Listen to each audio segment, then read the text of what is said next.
13,000 સભાસદો ધરાવતી પાદરાનગર નાગરિક સહકારી બેંકની વ્યવસ્થાપક મંડળ ચૂંટણીમાં 20 ઉમેદવારોની યોજાશે ચૂંટણી। પાદરાનગર નાગરિક સહકારી બેંકની 2026 થી 2031 માટે વ્યવસ્થાપક મંડળની ચૂંટણી યોજાનાર છે।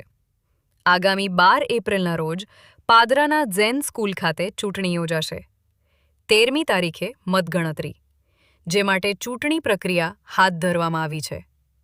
આગામી 12 એપ્રિલના રોજ યોજાનાર ચૂંટણી માટે પાદરાનગર નાગરિક સહકારી બેંકના વ્યવસ્થાપક મંડળના 15 બેઠકો માટે 30 ફોર્મનું વિતરણ થયું હતું। તારીખ 19 અને 20 માર્ચ દરમિયાન નગર નાગરિક બેંકમાં ચૂંટણી લડવા 26 જેટલા ઈચ્છુક ઉમેદવારોએ ઉમેદવારી નોંધાવી હતી। 23મી માર્ચના રોજ ફોર્મ ચકાસણી દરમિયાન 2 ઉમેદવારના ફોર્મ રદ થયા હતા અને આજે બુધવારના રોજ ઉમેદવારી પત્ર પરત ખેંચવાની અંતિમ તારીખના રોજ 3 જેટલા ઉમેદવારો એ ફોર્મ પરતા ખેંચ્યા હતા।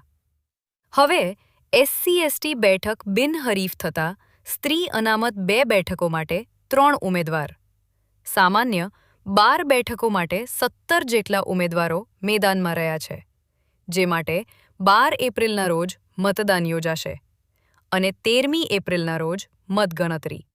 હવે રસાકસી ભરેલી 14 બેઠકો માટે 20 ઉમેદવારો વચ્ચે સીધો ચૂંટણી જંગ જામશે। ચૂંટણી પ્રક્રિયાની અંદર 26 ફોર્મમાંથી 2 ફોર્મ રદ કરવામાં આવેલા છે, જ્યારે સ્ત્રી અનામત માટેના 2 બેઠકો માટેના 3 ફોર્મ આવ્યા છે અને સામાન્ય બેઠક માટેના જે 12 ઉમેદવારોમાંથી 17 ઉમેદવારોએ ભાગ લીધેલ છે।